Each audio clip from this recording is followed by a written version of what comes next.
Abra a grade do seu coração, com o pastor capelão Maurício Ribeiro de Arruda. Rocha Eterna, Ministérios Evangelísticos.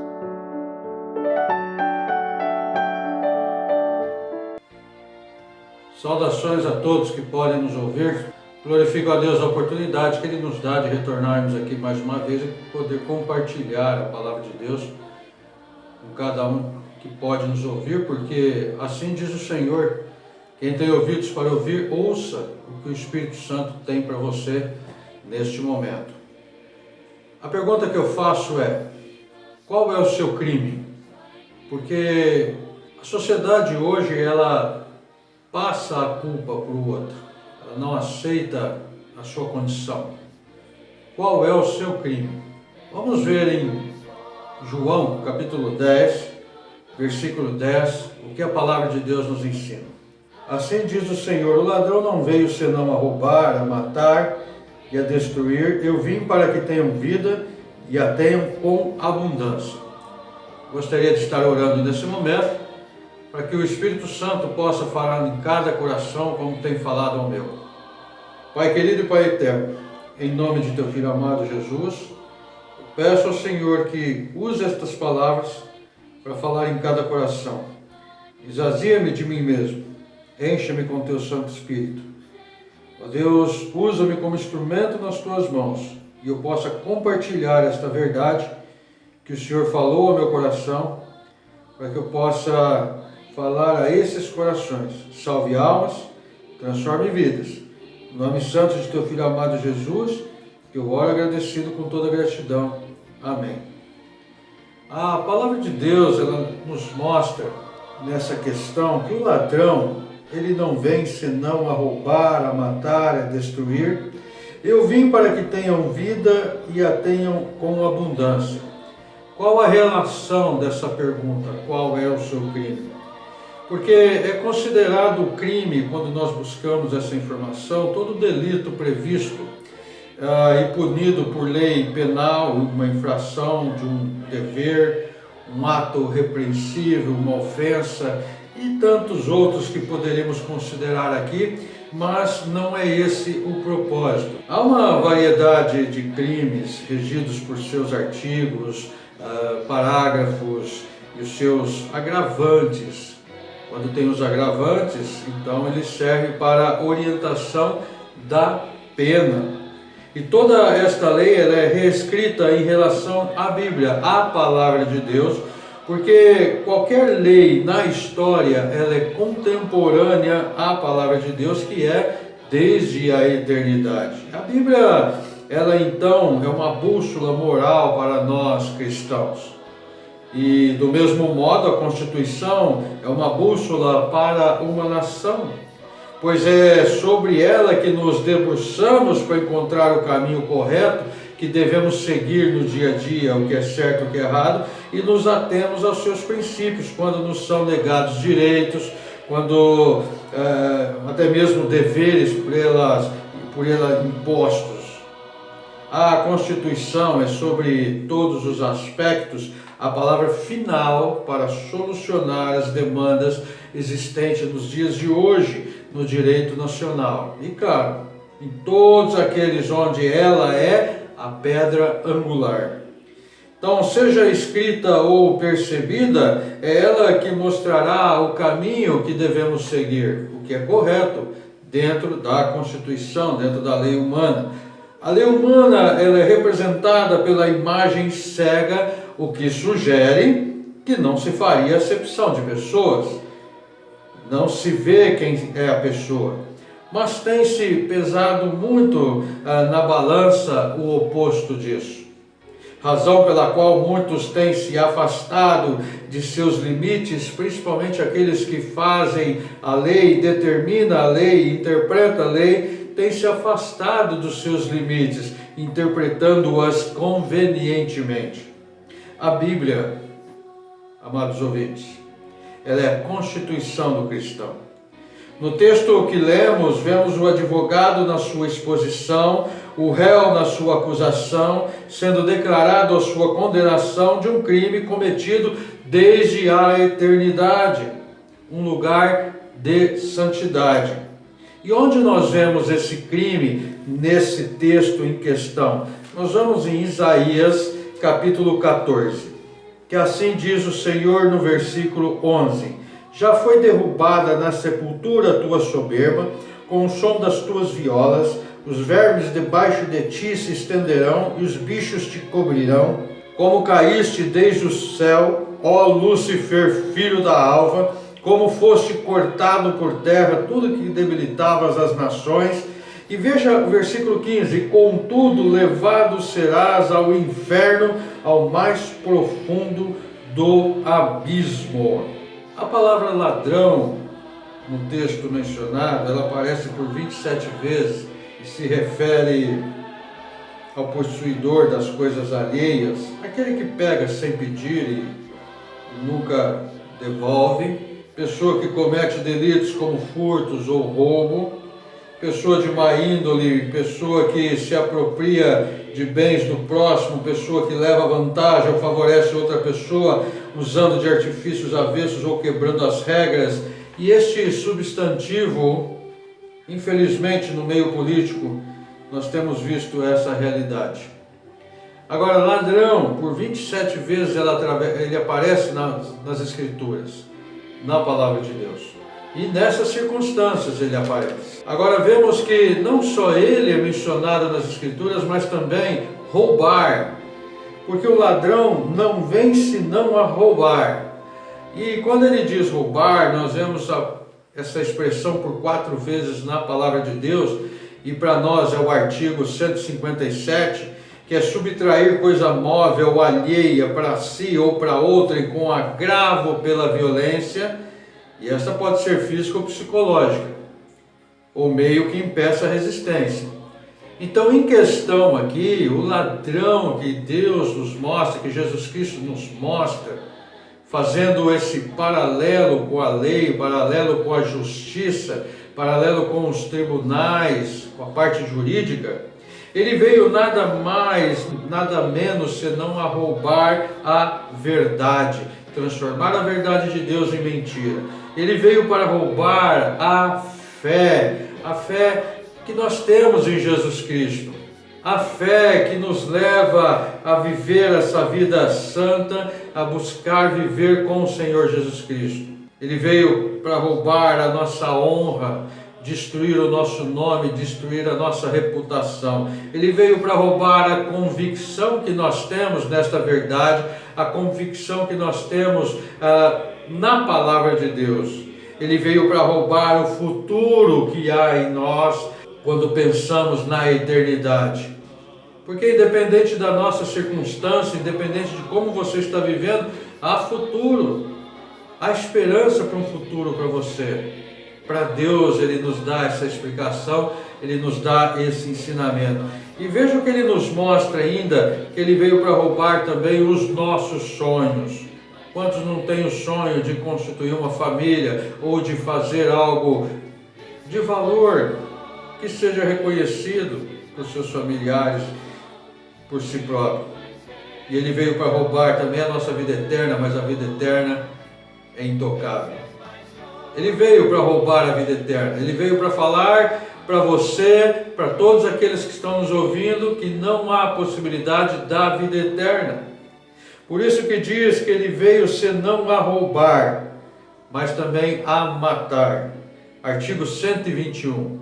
E por 52 vezes matar aparece na palavra de Deus como crime doloso, intencionalmente, que é o que acontece nas Escrituras também. Roubo seguido de morte, o que é um agravante até, porque é latrocínio e é considerado um crime hediondo pela lei do Código Penal que nós temos. E nessa questão, o lucro é que é o interesse do agente, que é a morte, somente o meio para alcançá-lo. Então veja que matar, se ele veio roubar a verdade, a fé, a honra, a convicção, o futuro, os sonhos, a vida eterna, ele veio para matar a nossa fé. Ele quer roubar e matar, extinguir ela, para que não tenhamos fé. Porque ele veio para matar a nossa fé, ele veio para matar a esperança e veio para matar o amor, que é o que Deus nos deixou. A fé, a esperança e o amor. para que não tenhamos isso. E ele nos mostra ainda que ele veio não só roubar, ele veio senão a roubar, a matar, mas também a destruir. A destruir, artigo 163 do Código Penal. Destruir, inutilizar, deteriorar coisa alheia que envolve público ou privado. Ele veio destruir, devastar, e por 64 vezes essa palavra, ela é mencionada nas Escrituras, e ela veio para devastar todo o alicerce aonde está Deus, família e o trabalho. Deus, família e o ministério. Ele quer mudar isso, ele quer destruir esta verdade, ele quer destruir esses alicerces, esses fundamentos. Não, Deus, você não precisa de Deus. Família, não, nós vemos nos dias de hoje a destruição da família, corrompendo os bons costumes da família. E trabalho, ele quer tirar o seu trabalho. Essas três menções de Jesus Cristo mostram algumas estratégias do nosso adversário, Satanás. Satanás é o nosso adversário, que não são ordenadas por ele, mas sugeridas. Satanás não faz nada sem a permissão de Deus, mas ele sugere, ele não dá ordem para mim, ou não dá ordem para você que está nos ouvindo, mas ele sugere, ele dá a sugestão. E essas três menções, como nós vemos nessas três palavras que ele mencionou, roubar, matar e destruir, eu trouxe essa aplicação para o número 3 justamente por isso. Nós vemos o desejo da carne, o desejo dos olhos e a soberba da vida, que rouba, mata e destrói. Nós vemos o pecado, nós vemos o diabo e o mundo, que rouba, que mata e que destrói.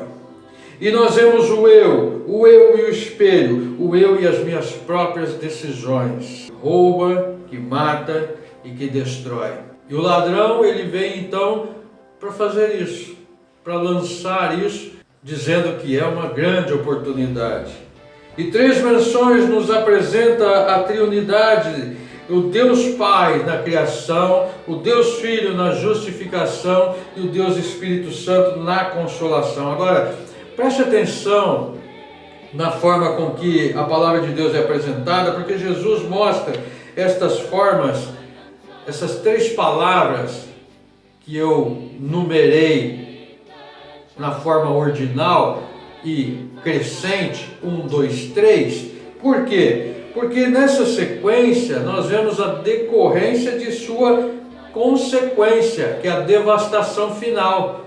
Roubar, matar e destruir. 1, 2, 3. Então, roubar, matar e destruir, qual a consequência final? A devastação, a destruição do homem. É isso que Satanás quer. Mas ele nos mostra na sequência que ele nos diz ainda: eu vim para que tenham vida e a tenham em abundância. E aqui nós vemos a promessa dele, e eu mencionei então, decrescente agora, 3, 2, 1, porque se o inimigo ele busca crescer, Jesus Cristo, de tudo que aconteceu, ele traz de lá para cá, ele faz a restauração. Então, se ele veio para roubar, matar e destruir, Jesus Cristo veio para reconstruir, para ressuscitar e para restabelecer tudo que você tinha. Fazer sua vida uma nova vida. Jesus, na palavra destruir, ele apresenta o amor do Deus Pai através do Filho. Eu vim. Na expressão matar, Deus Filho, Jesus, justifica a condição do homem perante a confissão para que tenham vida, ou seja, ele é a ressurreição. E na palavra roubar, o Deus Espírito Santo consola a nossa perda para o nosso ganho. Tudo que foi roubado e se perdeu foram restabelecidos na reconciliação e tenham em abundância. Então veja o que ele diz: eu vim para que tenham vida e tenham em abundância. Tudo que o ladrão faz, ele então é soberano, faz muito mais além. Então a verdade é que o seu crime, ele também está embasado no pecado. Ele está firmado no pecado. Você precisa da justiça antes de chegar ao juízo, que é o veredito final. E qual é o veredito final? A condenação ou a liberdade? Qual veredito você deseja no seu coração? Quais são as suas possibilidades num tribunal? Queridos ouvintes, eu gostaria de analisar com você alguns aspectos no tribunal perante o juiz que é Deus. E o processo ele é aberto. Nós entramos no tribunal, o processo é aberto, começa o julgamento. E o promotor, que é o acusador, nós vemos em Apocalipse capítulo 12, versículo 10, que ele nos acusa de dia e de noite. Então ele, que é o nosso acusador, o diabo, ele usa a palavra de Deus para enganar e seduzir o réu. Ele começa a usar esta verdade para colocar no réu a culpa. Romanos capítulo 5, versículo 12 nos diz que por um homem entrou o pecado no mundo e pelo pecado a morte. Assim a morte passou a todos os homens, por isso que todos pecaram. Então ele está dizendo ao juiz, ele não tem desculpa, ele é pecador.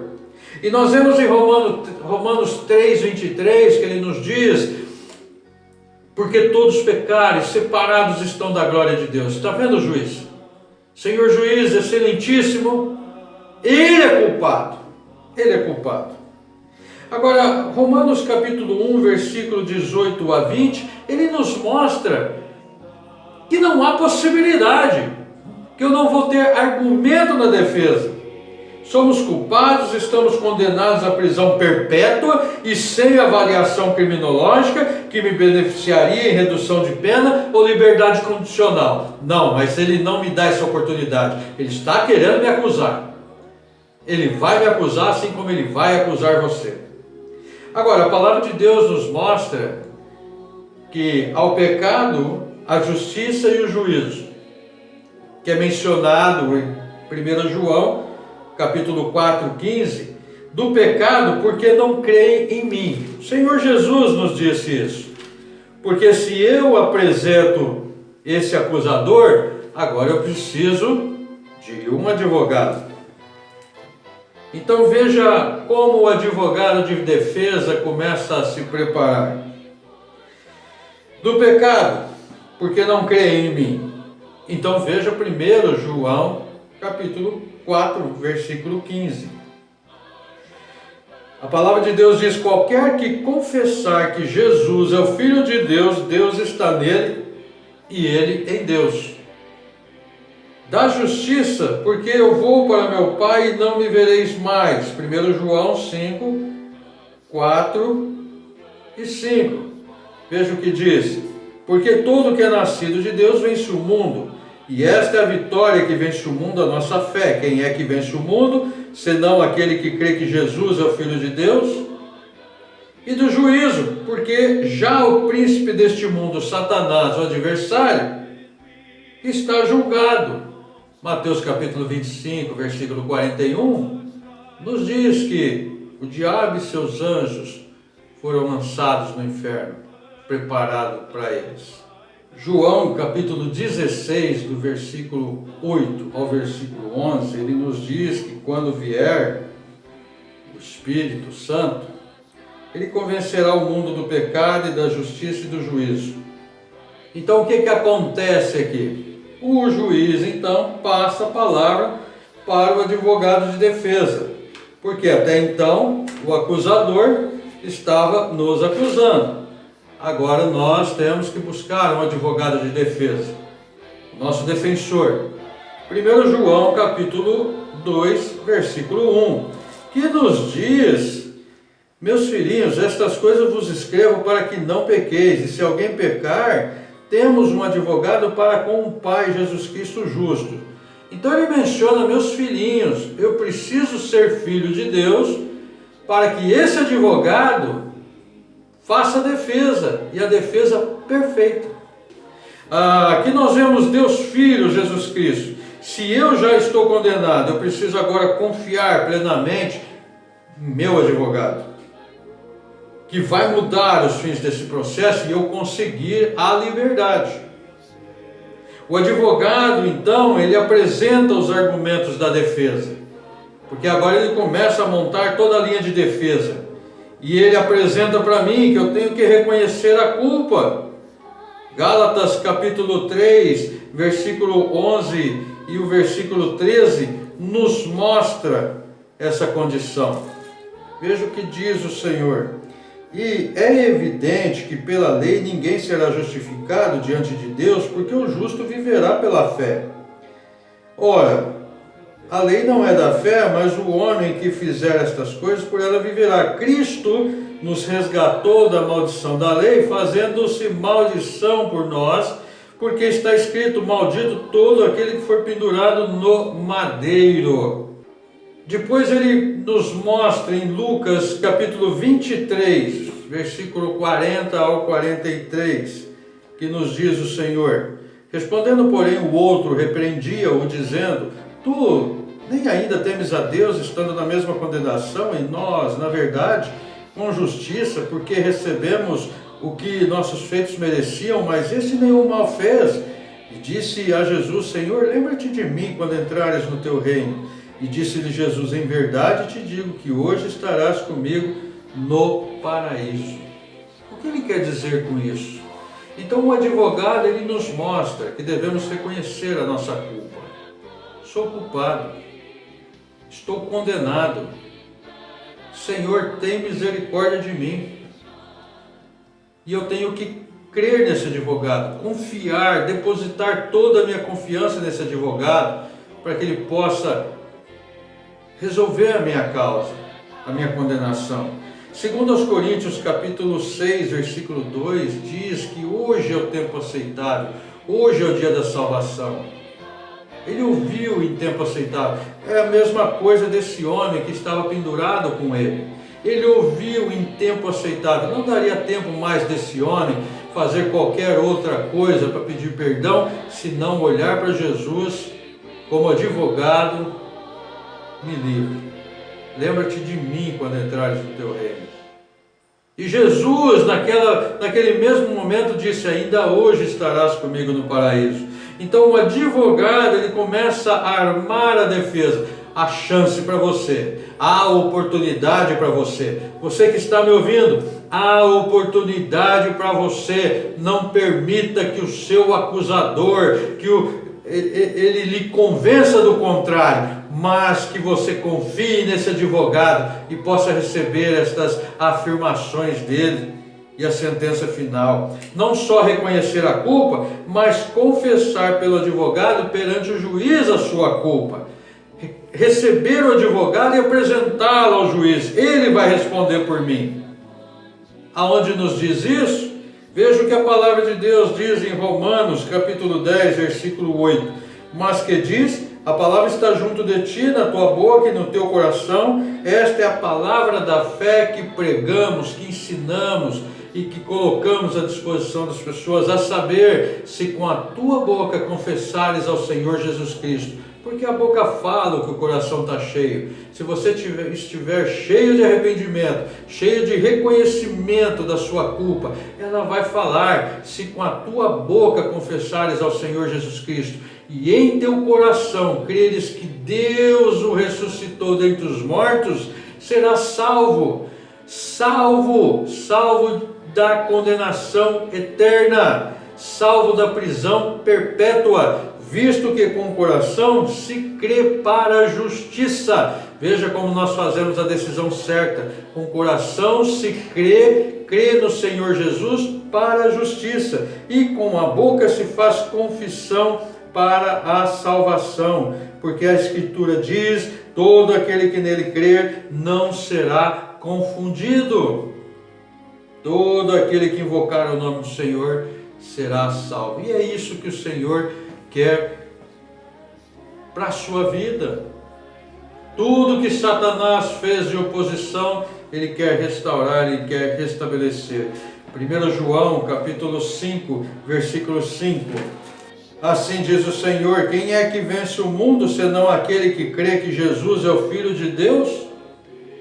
Veja no versículo 4 novamente, capítulo 4, versículo 15. Qualquer que confessar que Jesus é o Filho de Deus, Deus está nele e ele em Deus. Tudo isso dentro do tribunal. Reconheça a culpa, porque o acusador vai impedir a sua liberdade. O acusador, ele quer impedir a sua liberdade. Ele já roubou, já matou e já destruiu. E agora ele quer consumar na sua prisão perpétua. Aproveite essa oportunidade hoje. Assim, se você reconheceu sua condição de culpado, pecador, e confessou pelo advogado perante o juiz, que é Deus, o juiz então bate o martelo na audiência, encerrando o caso. Seu veredito final: está livre. Está livre por toda a eternidade. Uma liberdade conquistada em Jesus Cristo, com Jesus Cristo, por Jesus Cristo. O Evangelho de João, capítulo 8, versículo 36, nos diz: se, pois, o Filho vos libertar, verdadeiramente sereis livres. O que significa isso, essa liberdade? Você nasce de novo assinando a sua liberdade. Você é selado com o Espírito Santo de Deus assinando a sua liberdade. Você é batizado com o Espírito Santo assinando a sua liberdade. Seu nome é escrito no livro da vida assinando a sua liberdade. Querido ouvinte, qual é o seu crime? A sua resposta deve ser: meu crime foi justificado pelo sangue precioso de meu Senhor e meu Salvador, Jesus Cristo. Não há crime mais. Nenhuma condenação há para os que estão em Cristo Jesus. Oremos. Soberano Deus, nosso Pai querido, que o Senhor continue fazendo a obra da salvação no coração de cada um que pôde nos ouvir. Se há alguém, meu Pai, que ainda não tomou essa decisão, que seja esse o momento. Que ele reconheça que é pecador e clame ao Senhor. Clame pelo advogado. Senhor Jesus, tem misericórdia de mim e salva minha alma. E esse sangue vai defender essa causa com perfeição para a liberdade eterna, livrando-o da condenação eterna. Por favor, Senhor, no nome santo de Teu Filho amado Jesus Cristo, eu oro agradecido pela honra e o privilégio que o Senhor nos dá de estarmos aqui. Amém. Amados ouvintes, mais uma vez eu apresento aqui a possibilidade, a oportunidade que você tem de aprender de Deus. Escreva-nos, entre em contato conosco. Pastor, gostaria de pedir oração. Escreva-nos. Nós gostaríamos de estar orando por vocês e, se desejar também fazer um seminário por correspondência, o Instituto Bíblico, vai ser um prazer poder ajudá-los. Que Deus abençoe a todos vocês que pôde nos ouvir, que a graça, o amor de Deus, a graça de nosso Senhor Jesus Cristo e a comunhão com o Espírito Santo esteja com cada um de vocês.